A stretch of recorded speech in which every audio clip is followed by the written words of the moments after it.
देखो, ये जो वीडियो है ना, बड़ी रॉ वीडियो है ना? रॉ वाली रॉ भी समझ सकते हो तुम। मैंने बहुत सारे स्कैम्स कवर करे, बहुत लोगों से बातचीत करी, बहुत सारी चीज़ें मैंने देखी पिछले 3-4 साल में, और एक चीज़ मैं समझ पाया। देखो, ये बोलने से पहले एक चीज़ क्लियर कर दूँ, मैं कोई रिलेशनशिप कंसल्टेंट नहीं हूँ, एडवाइज़र नहीं हूँ। बस एक बात जो मेरे मन में आई वो आप लोगों को बता रहा हूँ कि इंटरनेट की इस दुनिया में ना लोगों की शिकायत रहती है कि लाइक मेरा हस्बैंड मुझे टाइम नहीं देता, इसलिए मैंने किसी और से दोस्ती कर ली। या कोई लेडीज़ है, वो जॉब कर रही है, तो वो भी यही वो कहेगी मेरी वाइफ टाइम नहीं दे रही, उसका हस्बैंड कहेगा। तो इस तरीके से ना 2 रिलेशनशिप्स की ना माँ-बहन एक होनी शुरू होती है। क्योंकि हम लोग समझना नहीं चाहते कि दूसरे बंदे पे भी वो प्रॉब्लम्स, रिस्पॉन्सिबिलिटीज़ हो सकती हैं जो हमें लगता है। सपोज़ आप अपनी फैमिली के पास बैठे हो, है ना? अब सडनली कॉल आता है कोई ना, आप बिज़ी हो, आपने बोला यार मैं बिज़ी हूँ, बाद में बात करता हूँ, है ना? सामने वाले ने यकीन कर लिया कि आप बिज़ी हो और उसने कॉल नहीं करी आपको। लेकिन जब आपने सामने वाले को कॉल करा, उसने बोला यार मैं बिज़ी हूँ, तेरे को थोड़ी देर में कॉल करूँ, तो आपका ईगो हर्ट हो जाता है कि यार ऐसे कैसे हो गया, उसने मेरी कॉल कैसे इग्नोर कर दी, ये सब कैसे हुआ? तो ये सारी चीज़ें जो होती हैं ना, रिलेशनशिप्स की माँ-बहन करते हैं, और यहीं से या फिर लोगों को मैंने देखा वो क्या करते हैं, कंपेयर करते हैं। मतलब पहले तो क्या होता है ना, प्यार में कैसे भी किसी भी चक्कर में कोई भी लड़का, प्यार जो होता है ना, बड़ा छूतिया शब्द है इस दुनिया का। लिटरली मैं बता रहा हूँ, जितना मैं लोगों को समझ पाया हूँ ना, मेरे को लगता है प्यार जैसा कुछ होता नहीं है इन रियल ना। ये सिर्फ़ थॉट ऑफ माइंड है कि आई एम इन लव, मुझे प्यार हो गया, मैं उसके बिना नहीं रह सकता। पता नहीं यार, मुझे ना मतलब मैं पिछले कुछ सालों में जो सीख पाया हूँ ना, वो ये कि तुम्हें ऐसा लगता है कि मैं उसके बिना जी नहीं सकता, मैं मर जाऊँगा, ये होगा, वो होगा। लेकिन एक टाइम आता है, तुम्हें रियलाइज़ होता है कि ऐसा नहीं है यार, सब चले जाते हैं एक दिन ना, आप अकेले ही रह जाओगे, और क्या पता आप सबसे पहले चले जाओ और बाकी सब आपके बिना रह जाएँ, तो सब चलता है ना? ये लाइफ़ है। और अगर 2 रिश्ते जो होते हैं ना, उनमें ये ज़रूरी होता है कि दोनों के बीच में ना क्या कहते हैं, इंडिपेंडेंसी हो, मतलब एक दूसरे पे दोनों निर्भर करें, तभी वो रिश्ते चलते हैं। अगर 2 आत्मनिर्भर लोगों को आप कभी भी देखोगे ना, इतिहास उठा के देखोगे, तो 2 आत्मनिर्भर लोग कभी साथ नहीं रह पाए। आपने वो कहावत सुनी होगी ना, एक म्यान में 2 तलवार नहीं रहती। ये सच बात है। क्यों? इसकी लॉजिक वो वाला नहीं है जो आप सोच रहे हो। इसका बड़ा सिंपल सा लॉजिक है कि 2 इंटेलेक्चुअल वाले लोग कभी भी आपको साथ बैठे नहीं दिखेंगे। उनका इंटेलेक्चुअल बस एक ही जगह फ़ेल होता है, यूनिटी के नाम पे। वो कभी भी तुम्हें साथ नहीं दिखाई देंगे, चाहे आप कहीं भी चले जाओ इस दुनिया में ना। उन लोगों के तर्क हमेशा अलग रहेंगे। एक इंसान तर्क देगा, दूसरा वितर्क देगा। ऐसी हम लोगों की लाइफ़ होती है ना? आपको ये समझना पड़ेगा कि अगर कहीं पे कुछ एस्टेरिस्क लिखा है, तो आपके अपोज़िट खड़ा हुआ इंसान उसको 9 पढ़ सकता है ना?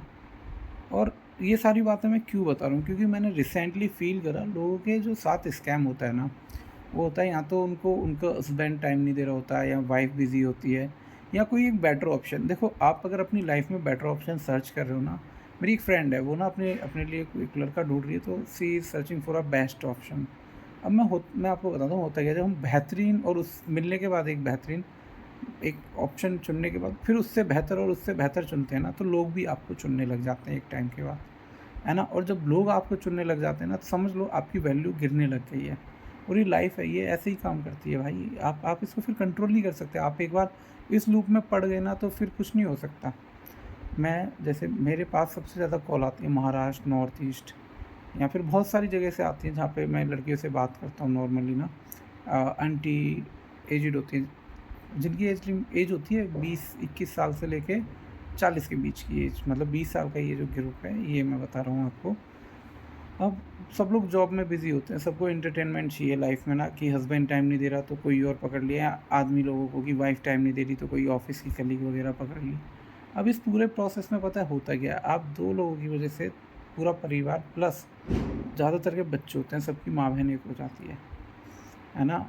मैं पता नहीं क्यों ही तुम सबको ये सब बता रहा हूँ, बट बस मैं ये कहने वाला हूँ कि आपको इतना समझना चाहिए कि आपको ये समझना होगा कि आप किसी चीज़ को बाँध के नहीं रख सकते। आप की फैमिली को ये समझना होगा कि अगर मान लो सपोज़ आपने मैरिज करी है, तो आपकी फैमिली को ये समझना पड़ेगा कि आप अपने ट्रेडिशन का बोझ किसी बच्चे के सर पे नहीं धर सकते, ठीक है?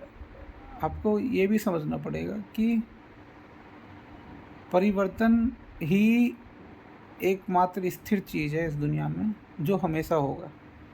बाकी कुछ भी स्थिर नहीं है, हर चीज़ को चेंज होना ही होगा।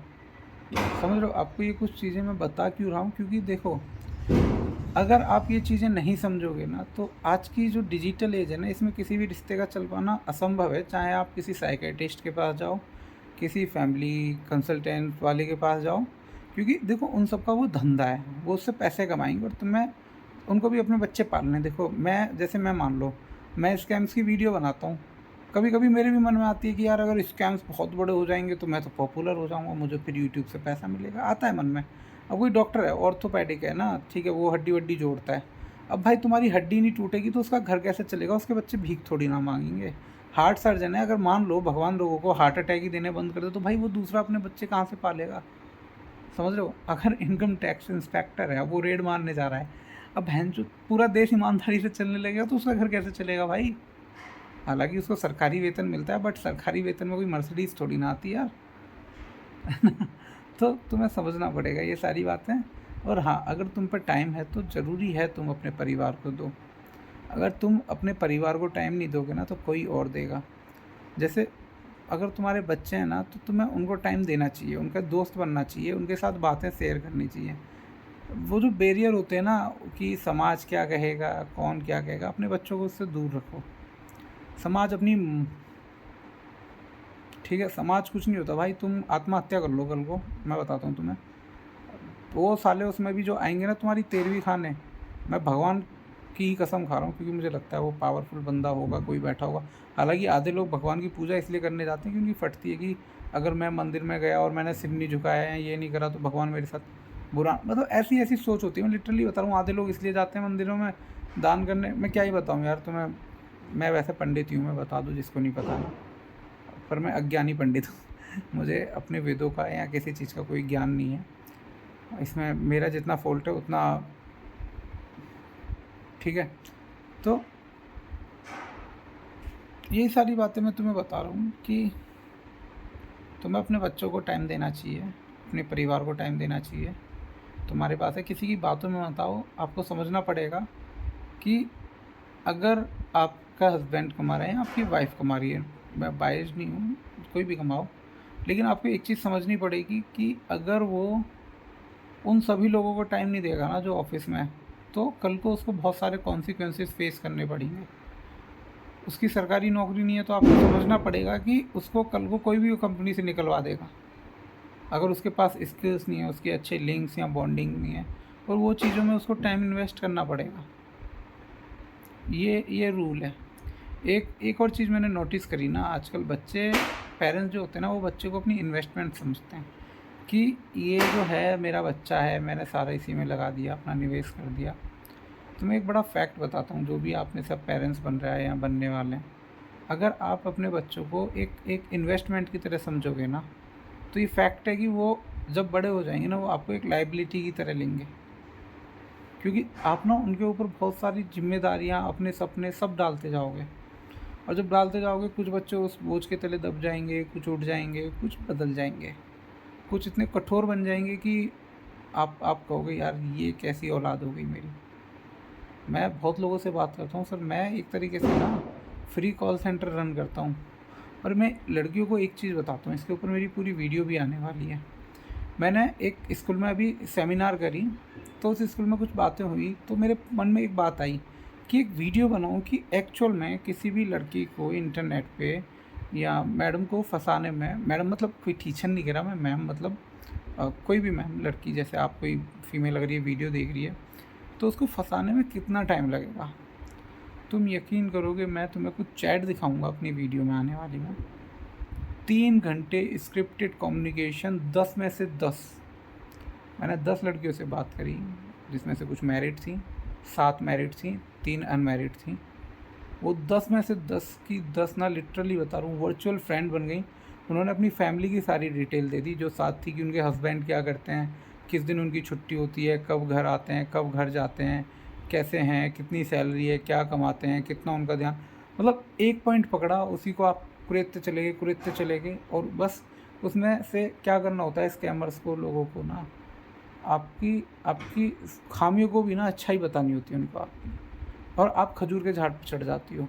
मैं लिटरली बता रहा हूँ ऐसी चीज़ें। मुझे भी यकीन नहीं हुआ कि मुझे लगा 10 में से 1 लड़की तो ऐसी होगी जो नहीं फँसेगी। 10 में से 10। मैं हैरान। तो मेरी एक फ्रेंड है, वो मुझे हेल्प करती है अक्सर मेरे कंटेंट के लिए। मेरी वाइफ़ अभी गई हुई है, तो नहीं तो मैं डेफ़िनेटली उससे ही चीज़ें हैंडल करवाता अपना जो इंस्टाग्राम होता है। बट मैं आई एम रियली शॉक्ड। अब इन 10 में से पता है क्या ख़ास चीज़ चुनी थी मैंने? इनकी पोस्ट इंस्टाग्राम की, इनकी कमेंट्स। अब आपको मैं वही बताने वाला हूँ कि ये तो नहीं बताऊँगा क्या, क्योंकि स्कैमर भी वो मेथड यूज़ करेंगे। बट हाँ, ये दिखाने वाला हूँ कि अगर आप ये वीडियो देख रहे हो और कोई लड़का, कोई मिलियनेयर करोड़पति आपसे बात कर रहा है ना, और वो बोल रहा है मैं तुझे ये दूँगा, ये दूँगा। भाई लिटरली अपनी शक्ल जाके शीशे में 10 बार देख लेना। मतलब मैं अपनी शक्ल अच्छे से जानता हूँ। कल को मेरे से कोई सेलिब्रिटी आके गलती से ये कहती है ना कि Sudhir I love you although मैं मैरिड हूँ, तो मेरे लिए मेरी वाइफ से सुंदर कोई धरती पे पैदा नहीं हुआ। जो होगा वो मेरी वाइफ के बाद मेरी बेटी होगी। ठीक है। खैर ये तो अलग ही कॉन्सेप्ट हो गया, लेकिन मैं तुम्हें एक एक बात बता रहा हूँ कि कोई तुम्हारी तारीफ़ कर रहा है ज़रूरत से ज़्यादा, तो भाई तुम समझ जाओ कि वो तुम्हें बटरिंग कर रहा है। क्यों कर रहा है? तुम्हें ये समझना होगा कि उसका अल्टीमेट सिंगल गोल ठीक है? तुम्हारा हस्बैंड जो तुम्हारे लिए पागलों की तरह कमा रहा है ना? सेम फॉर बॉयज़ ना, जिनको लगता है कि वो लड़की मेरी लाइफ में आ गई है, मेरी वाइफ से अच्छा मेरा ख्याल रखेगी। हो सकता है रखे, लड़कियों के केस में हो सकता है वो लड़का भी रखे, लेकिन गारंटी कुछ नहीं है भाई। अगर तुम्हें तुम्हारी पहली वाइफ दिखा, जिससे तुमने शादी करी है, जिसके साथ तुम रह रहे हो, जिसको तुमने पसंद करा, प्यार करा, अगर तुम्हें लग रहा है वही साथ नहीं देगी, तो इस बात की क्या गारंटी कि दूसरी भी साथ दे देगी भाई तुम्हारा? समझ रहे हो? तो भाई जो लाइफ है उसको एंजॉय करो। अगर तुम्हें लगता है कि इस मोह माया में नहीं पड़ना, तो घुसो ही मत शुरू से। मैं तुम्हें ये बता रहा हूँ, लिटरली मत घुसो। ये लाइफ वन टाइम गिफ्ट है। देखो, हो सकता है 84 लाख योनियों का कॉन्सेप्ट हो, ठीक है, मैं मानता हूँ। पापा देखेंगे तो मेरा कुटावा चढ़ा देंगे इस बात पे, पर मैं 0.1% मानता हूँ कि अगर ऐसा कुछ नहीं हुआ और हम सिर्फ गलती से बने हुए इंसान हैं, ठीक है, जो गलती से समहाउ डेवलप हो गए इस धरती पे या कहीं भी, और मरने के बाद पता चला हम मशीन की तरह कि एक बार बैटरी ख़त्म, शट डाउन, नो रिप्लेसमेंट। ठीक है, हम एक ऐसा प्रोडक्ट है जिसको रिपेयर नहीं करा जा सकता।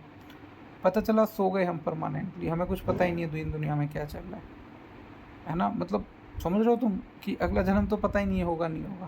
हालांकि मेरी थ्योरी गलत हो सकती है, क्योंकि ऑलरेडी कई लोगों ने प्रूव कराई। बड़ा कॉन्ट्रेडिक्ट टॉपिक है, बट मैं कहूँगा लाइफ को ना ऐसे जियो कि तुम्हें अच्छा लगे, रिग्रेट ना हो। आज की ऑनलाइन लड़कीबाजी, ये सब चक्कर, लौंडे ढूंढने का चक्कर, भाई सब मैं तुम्हें बताता हूँ। मैंने इंटरनेट पे एक चीज़ देखी भाई, लड़का हो लड़की, आंटी अंकल दादा दादी जितने हैं ना भाई, उनमें से ज़्यादातर सब ठरकी बैठे हैं भाई। मैं तुम्हें उनकी फैंटेसी नहीं बता सकता। मैं इंटरनेट पे ना अपने साइबर क्राइम पे जो रिसर्च कर रहा हूँ ना, उसके लिए मैं लोगों से बात करता हूँ, और मैं बात करके ना सदमे में चला जाता हूँ कुछ देर के लिए। मैंने कहा ओ भैंस की पूँछ, ये भी चला। देखो मेरी एक गंदी आदत है गाली देने की, गाली बहुत देता हूँ मैं।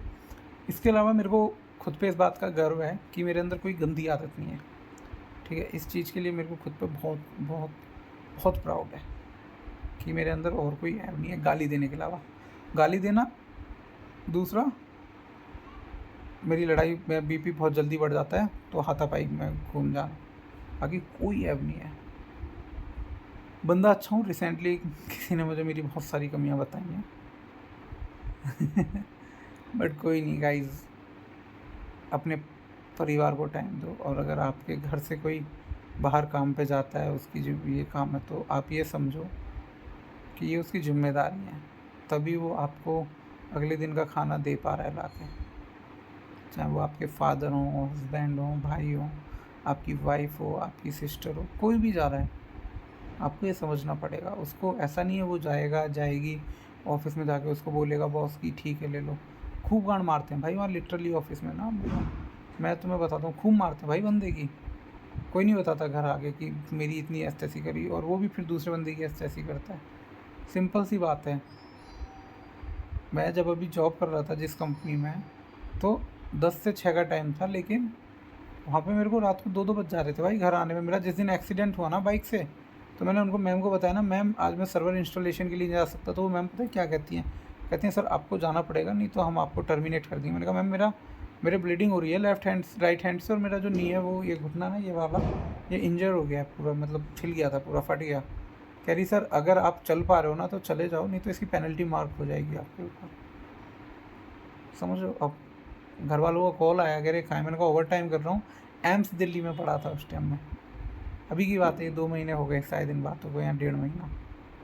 दुनिया ऐसी है, कंपनी को घंटा फ़र्क नहीं पड़ता भाई। कोई कंपनी कितनी भी कह ले ना, हम अपने एम्प्लॉयज़ के लिए करते हैं वो करते हैं, गंदा नहीं करते भाई। एक कंपनी का, बहुत बड़ी कंपनी है दिल्ली की, उसके ऑनर की स्पीच सुन रहा था मैं। कह रहा था मेरी कंपनी में हर एम्प्लॉय कंधा से कंधा मिलाया गया था। जब मैं वहाँ इंटरव्यू देने गया ना, तो भाई पहले तो उन्होंने मेरे को सैलरी ऑफ़र करी 25,000 रुपये। मैंने कहा ठीक है चलो, 2 साल का गैप ले लिया मैंने। अब साइबर में घुस रहा हूँ मैं, 25,000 बुरा नहीं। उन्होंने बोला हम आपको सिर्फ 1 छुट्टी देंगे, वो भी हम आपको अपने हिसाब से बता देंगे किस दिन ऑफ रहना है। आपको लगभग 15 घंटे के आसपास टाइम देना पड़ेगा स्टार्टिंग के 3-4 महीने।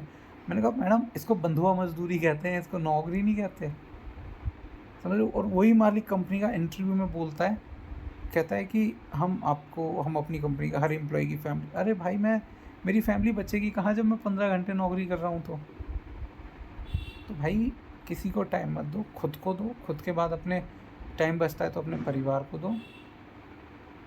और अगर आपको लगता है ना मेरे पास टाइम नहीं है बाकी किसी के लिए, तो फिर बाकी किसी को अपने से मत जोड़ो, क्योंकि अल्टीमेटली वो लोग आपको छोड़ के चले जाएंगे। क्योंकि आज नहीं तो कल उनको रियलाइज़ हो जाएगा कि आप उनको टाइम नहीं दे सकते। और इंसान को पैसे तो चाहिए, खर्चे भी चाहिए, लेकिन उसको टाइम भी चाहिए। और किसी को फ़र्क नहीं पड़ेगा तुम कितनी घिसवा के आ रहे हो, सच्चाई यही है भाई। किसी को रत्ती भर फ़र्क नहीं पड़ेगा तुम कहाँ मरवा रहे हो अपनी, क्या कर रहे हो क्या नहीं कर रहे हो। अल्टीमेटली सबके 2-2 आंसू निकलेंगे, और फिर अगले दिन तुम वापस उसी काम पे जा रहे हो। चलो ठीक है, thank you for watching this video guys. Stay safe, stay happy. Thanks Narendra Modi, हमारे प्रधानमंत्री जी। अब साइबर क्राइम के अगेंस्ट उतर गए बहुत जल्दी, ज़्यादा नहीं, 50-60 लोगों के साथ ही स्कैम हुआ होगा अभी तक।